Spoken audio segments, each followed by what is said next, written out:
Congressman Scott Perry and Texas Congressman Dr. Ronny Jackson, former White House physician. We're going to play quick sound on this, gentlemen. Here it comes. With respect to former President Trump, there's some question about whether or not it's a bullet or shrapnel that that hit his ear. All right, there you have it.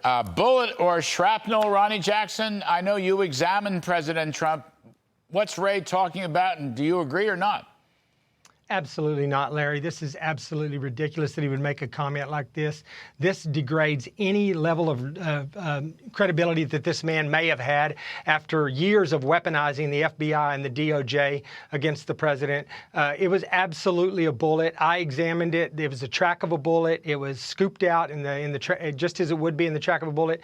It had the telltale other damage that is associated with it. All the surrounding tissue in the ear was swollen and edematous. His ear looked like a wrestler's ear when it was fat and swollen, and that goes along with the trauma from a high-velocity bullet as it passes through tissue. That's a hallmark of a gunshot wound, is that the tissue outside around the bullet track is also traumatized and damaged, and that would not happen from a piece of glass or even from a fragment. That was a bullet. Everybody saw it. The whole world witnessed what happened. That's why this man's being butchered right now, because it was on live television. But I also, but Ronny, I also have read that that bullet ricocheted off of Mr. Trump's ear area and hit it injured one of the people in the crowd. Right. That bullet went somewhere. I mean, it passed through the top of his ear. It didn't stop there. So, they need to find out what happened. This is the organization that's tasked with the investigation of the assassination attempt. And it's irresponsible for this man to make these kind of comments as a sitting FBI director, because all he does is add fuel to the fire for the morons and the assassination deniers like Joy Reid and Keith Olbermann and other idiots like that are out there that don't want the public, or they're trying to minimize what happened to the president. He almost died, Larry. It's as close as you can come to get, as close as you can get to dying. So this was a big deal, and for them to try to minimize it just pisses me off, quite frankly. Scott Perry, bring in on this. Scott, this is why. I mean, I argued this to the speaker last night, and I've said this every night this week.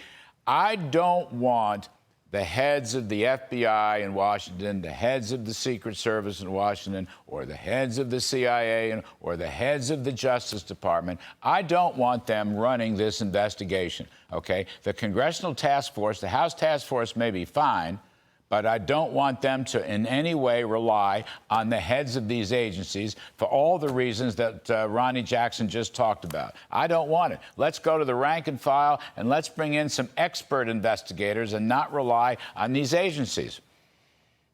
Yeah, I absolutely agree with you. I think Christopher Wray must be reading the tea leaves 6 months ahead here, and he's auditioning for his next job on CNN. If you're going to make a statement like that, you better have some credible answer that answers the charge. Like Representative Jackson said, we all saw it happen, and it's part of this. It's part of this continued three-ring circus that is the Biden administration, the Democrat Party, and the left in general.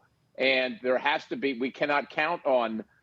We cannot count on the FBI, the DOJ, the Secret Service to do any investigation here, which is why the Speaker has made a task force and put together a task force that we just voted on to oversee this thing and look at it. Because, as Ronny said, Americans don't trust the premier investigative services in our country anymore, because we've just been lied to over and over again, and right in front of our faces. 12 days ago, we all saw it, and now they're lying about it already, or they're at least offering explanations that don't make any sense, and not offering any explanations that do make any sense. Meanwhile, not really answering a whole lot of questions. I'm just going to, real fast, this can be, fellas, you just got 20 seconds left. Scott, are you satisfied with this task force concept? Are you okay with it?